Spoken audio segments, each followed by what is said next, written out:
It's all about sharing a conversation. Arrow.net, ARROE.net. We are unplugged and totally uncut with Christopher G. Pree. Hey, Arrow, just fine. Great to be here. Dude, I got to tell you what, man. I love the idea of what you've done with this book with Sarah in the way that, first of all, the human eye is up in space right now, but we're looking at rovers and things like that, but you're teaching us a newer thing to really kind of put focus on, learn from, and grow with. We certainly hope so, and we hope that everyone gets from this book that you really don't have to have any expensive machinery to appreciate the night sky. I'm from Montana, the big sky country. I was so in love with being up there and experiencing that sky even during the daylight, and there's just something very spiritual, and it's full of mindfulness all over the place. Yeah, absolutely. I think most of us live in suburbs and big cities, and it can be a remarkable moment when we get away from that and really see what the night sky looks like.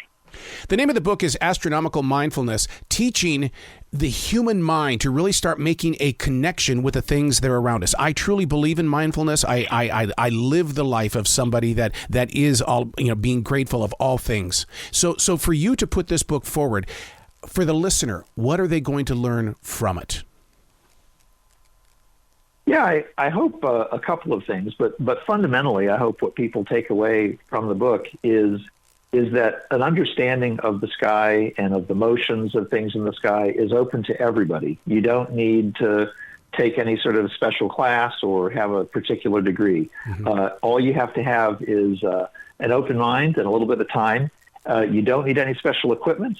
And in fact, wherever you are, right, whether you're in the city, the suburbs, or the country, that is your observatory. And you can come to a much deeper understanding of what's going on around you by just taking the time to notice things. You offer a question in the way of, how did it happen when it comes to the connection with the universe? It seems like this generation is not as connected as my grandfather's generation, where they trusted that sky. Yeah, I mean, all you have to do is look back at sort of the Farmer's Almanac to realize that people used to have a much deeper connection to what was going on in the sky, and it had real consequences, right? The fluctuation of the seasons, the planting season, what the phase of the moon was.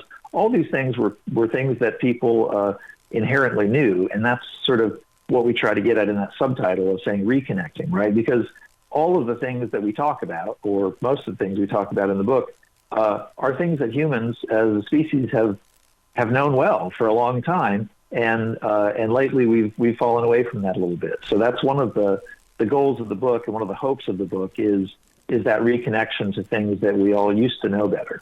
So many people like to run away from the darkness of the sky, and yet I think it's the most powerful time on the planet when you are in the dark, because things are not just resting, but things are also growing in the dark.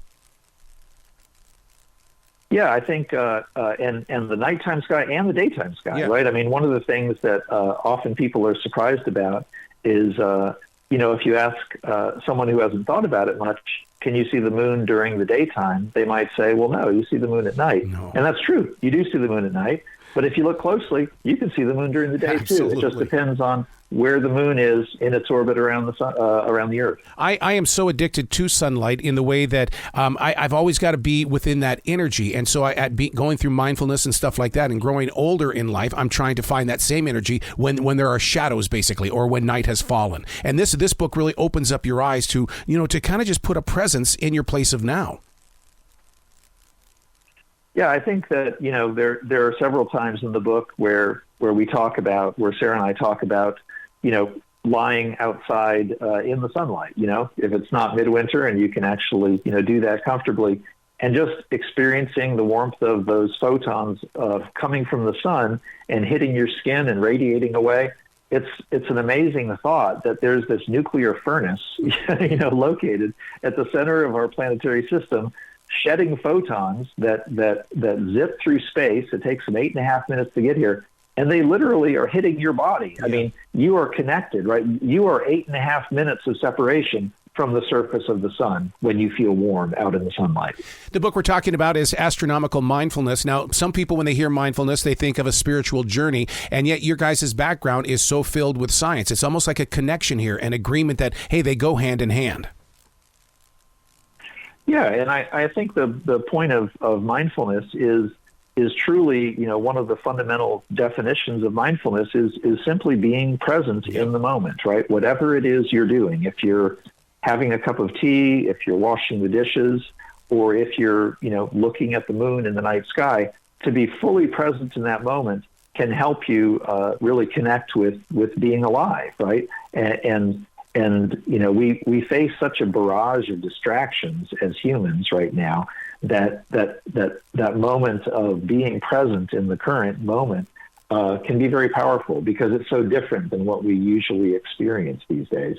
This studio is located in a forest in South Charlotte, North Carolina. And I'll tell you what, when I look out this window every single day and I see all living things out there, there's that sky right there participating. I believe that all things happen here because that sky begins the journey, the water, the seed, everything grows. And that's why we need to respect everything that's going on up there.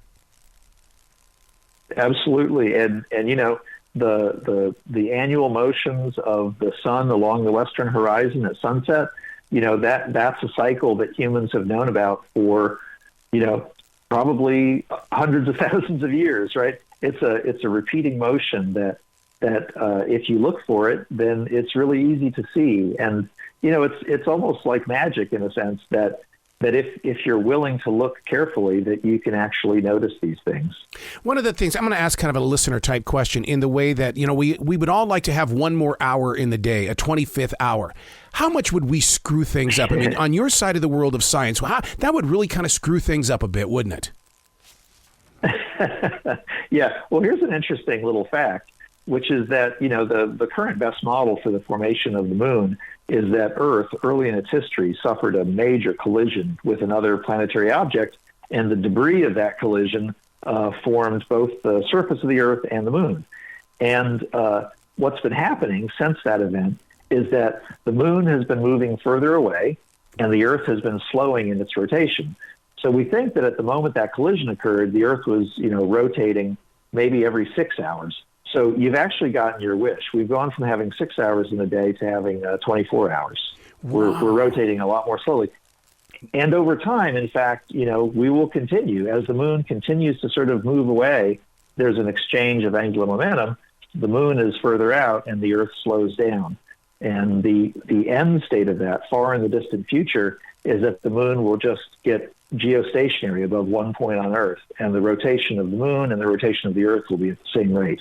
That's a long way off. Don't worry about it. Man, that is so... I'm glad that you explained that, because our lives right now, because of movies, there's 2 movies out there right now in theaters that are all about the moon coming closer to the Earth. And I'm so glad that you stated that, because, now I have a different view. Because, I mean, art is what a lot of people, go with. But there's no way the moon was coming this direction. But I got a question for you. With things that are moving, because one of the things that I noticed inside the book is that planets move. Everything that's up there in space is moving. Does that explain why so many people get moody because of the movement in space? Personally, I don't think so, but okay. But I'm not an expert in that. I know, I will. Let me say this: the origins of astronomical knowledge are very ancient, and they overlap with astrological understandings and astrological measurements very much, right? So if you look at some of the earliest written records we have, they are the positions of Venus relative to the sun, right? And some of the Babylonian cuneiform tablets, right, that were pressed into clay. Some of those earliest records are in fact astronomical records. And I don't have any. I won't fool myself by thinking that they were doing astronomy, right? Mm-hmm. A lot of those measurements were for astrological prediction. So there's a big overlap between the type of observations that were done early on. Now, the 2 disciplines in the current age have diverged, right? And so there are very different interests in those two areas of knowledge. Wow.